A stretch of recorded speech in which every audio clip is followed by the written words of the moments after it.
बोले देखो भगवान कभी पक्षपात नहीं करते, भगवान पक्षपात करते ही नहीं।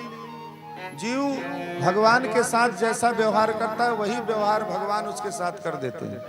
भगवान कहते हैं ये यथा माम प्रपद्यन्ते तांस तथैव भजाम्यहम्। हैं? बस ये श्रवण करिए। जैसे जाड़े में सुबह सुबह की धूप बहुत अच्छी लगती है सबको,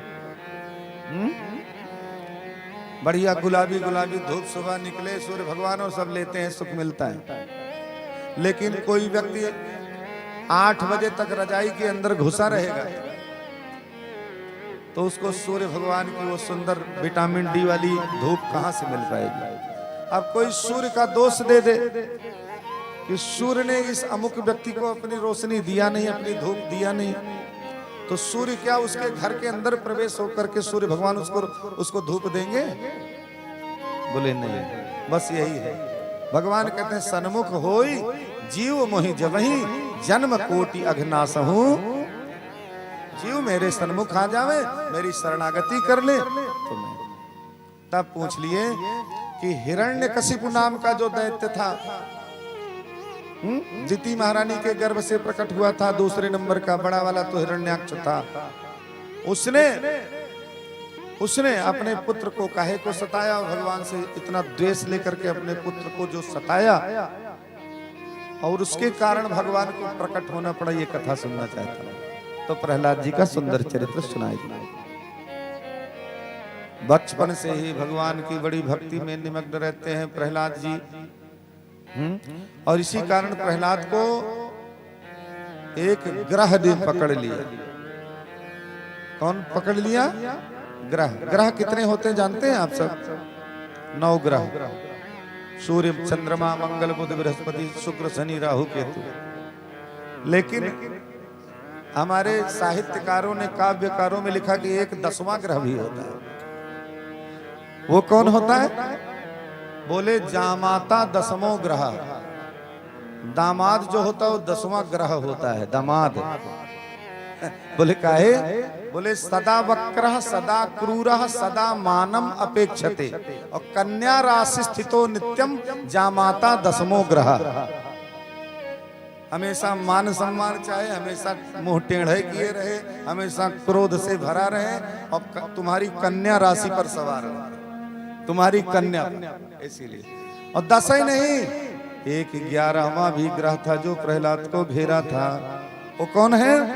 बोले कृष्ण ग्रह ग्रहीतात्मा न द्वेद जगदीदृशम। कृष्ण रूपी ग्रह ने प्रहलाद को घेर लिया था। कहा? बोले जब अपने माँ के गर्भ में ही था।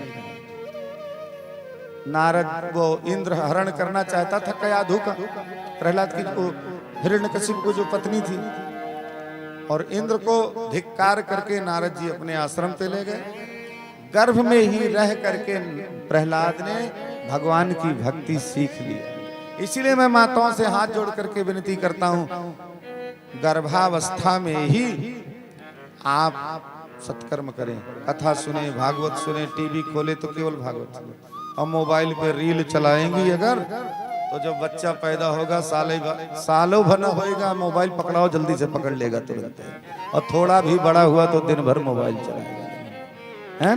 जब आप खुद कर रही हैं तो वही करेगा वो। यही प्रहलाद ने भगवत भक्ति प्राप्त करी।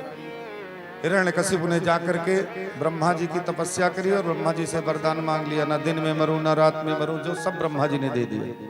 ना ऊपर मरूं ना नीचे मरूं, ना 12 महीने में से किसी महीने में मरूं, ना मनुष्य से मरूं, ना पशु से मरूं, सब जानते हैं। 4 बेटा हैं, हराद, अनुहराद, संघ्राद और सबसे छोटे प्रहलाद। इनको गुरुकुल में भेजा गया। गुरु जी हैं संड और अमर के गुरु शुक्राचार्य के पुत्र, और ज्ञान देने के लिए भेजा गया। और वहां कुछ दिन रहने के उपरांत जब घर छुट्टियों में आए प्रहलाद, तो पिता ने गोद में उठा के प्रहलाद को पिता ने उठाया और बैठाया, बेटा गुरुकुल में तुमने क्या सीखा, क्या पढ़ा, और जो कुछ भी आपने पढ़ा हो सीखा हो हमको बता दीजिए। क्या बताया पता है? कि पिताजी हमने तो यही पढ़ा है कि सर्वाधार जो हरि हैं, जो नारायण हैं, उन्हीं का भजन करो, उन्हीं की भक्ति करो और उन्हीं की भक्ति में मग्न रहो, निमग्न रहो। बोला अच्छा। फिर सोचने लगा हो सकता है छोटा बच्चा इधर उधर से कहीं सीख लिया हो। अब बेटे को तो बड़े प्रेम से बोला बेटा जाओ तुम का स्कूल में और थोड़ा गुरुजी को भेज देना दोनों को। और गुरुजी जब आए तो पूछने लगे ये बताओ हमारे बेटे को क्या पढ़ाए हो कि नारायण की भक्ति करी जाए, नारायण सर्वाधार हैं, नारायण जगत के मालिक हैं, वही सब कुछ हैं। यही तुम्हारे पाठ्यक्रम में हमने उद्घोषित किया है। बोले ना सरकार, मेरे पाठ्यक्रम में, मेरे सिलेबस में तो ये बिल्कुल नहीं है। जो राजकीय पाठ्यक्रम है हम उसी को पढ़ाते हैं। आपने ये निर्धारित किया कि गा माने गधा होता है, गा माने हम गधा ही पढ़ाते हैं। और गा माने गणेश अगर पढ़ाएंगे तो सांप्रदायिक हो जाएगा। तो हम सांप्रदायिक पाठ कतई नहीं पढ़ा रहे हैं, इसमें कोई विपक्षियों की चाल है। आपको डिमोट करना चाहते हैं, ये कहीं से सुन सुना लिया है। बोले अब ठीक से पढ़ाना नहीं, अच्छा नहीं होगा। और 6 महीने के बाद फिर जा करके पूछा है तो उन्होंने बता दिया कि क्या पूछ रहे हो पिताजी। बोले क्या अच्छा से अच्छा पाठ पढ़ा अब तक। बोले पिताजी यही पूछते हैं कि अच्छा क्या पढ़े हो। अच्छा, और गुरुकुल में अच्छा पढ़ाया नहीं जाता, जो हमने पढ़ा है पहले से माँ के गर्भ में वही सुना दो। बोले 9 पाठ पढ़े हैं। श्रवणम कीर्तनम विष्णु स्मरणम पाद सेवनम अर्चनम वंदनम दास्यम सख्यम आत्मनिवेदनम। 9 भक्ति पूरी पढ़ाए सुना दी। धरती में पटक दिया उसको और फिर मारने का उपाय खोजने। आप जानते हैं पहाड़ से गिराना चाहा, अग्नि में जलाना चाहा, विषैले जंतुओं से कटाना चाहा, कितना सताया अपने पुत्र को।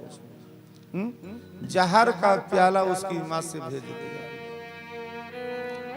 भगवान हर जगह रक्षा करते। होलिका उसकी बहन है, अच्छी सी चादर प्राप्त करी कि उसको ओढ़ करके अग्नि में भी बैठ जाए वो ना जलेगी। इस बार वो भतीजे को प्रहलाद को लेकर के अग्नि में बैठ गए खुद ओढ़ करके। और प्रहलाद को नारायण नारायण हरि हरि चिंतन करते रहे। ऐसा हवा का झोंका आया कि उसकी तो चादर खुल गई और प्रहलाद जी को जाकर के लपेट ली है और होलिका जल करके खाक हो गई। सवेरा जब हुआ तो लोग कहने लगे रे चलो चलो चलो चलो। दैत्यों ने कहा चलो चलो देखें प्रहलाद तो जल गया होगा। प्रहलाद हंसते मुस्कुराते हरि नाम संकीर्तन करने मिले और होलिका को उसी राख में ढूंढने लगे लोग कि कहाँ है कहाँ। तब ऐसे दैत्य कुल के लोग जो हैं होलिका के समय एक दूसरे पे कीचड़ फेंकते हैं, कीचड़ फेंकते, गंदगी फेंकते, डीजल पेट्रोल फेंकते हैं। ये दैत्य कुल के लोग हैं। और जो प्रहलाद के पक्ष के देवता पक्ष के लोग हैं वो एक दूसरे पर अबील मलते, गुलाल मलते, मिठाइयाँ खाते, गुझिया खाते, खुशियां मनाते। प्रेम से बोलो जय श्री कृष्ण। इस बार वो लेकर के महल में आया। बोले अब आज तो तुम्हें नहीं छोड़ूंगा, बता तुम्हारा प्रभु, तुम्हारा परमात्मा, तुम्हारा नारायण कहाँ है।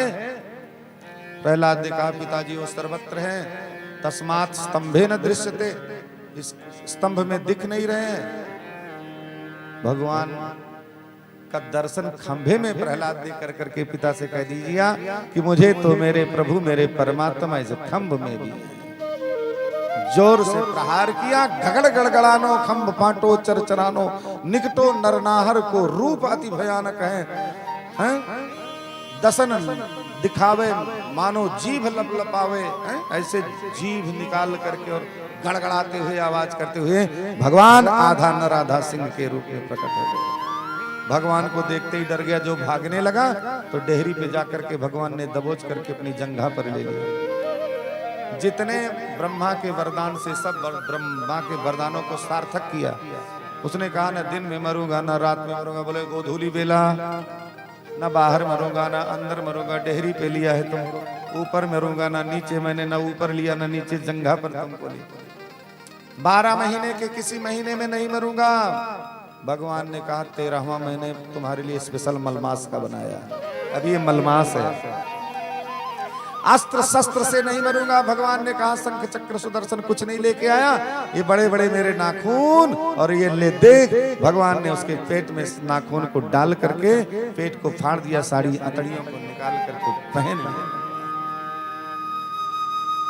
देवता जन सब डर रहे हैं, स्तुति करना चाहते हैं, नहीं कर पाते। लक्ष्मी महारानी आ करके भगवान का ऐसा स्वरूप देख करके बेचारी डर करके भाग गई। प्रहलाद प्रेषयामास, प्रहलाद को भेजा कि जाओ तुम ही बेटा। प्रहलाद को देखते ही भगवान ने प्रहलाद को गोद में अपने ले लिया और सहलाने लगे, जीभ निकाल के चाट डाले और फिर प्रहलाद से बहुत लाड़ लड़ाया।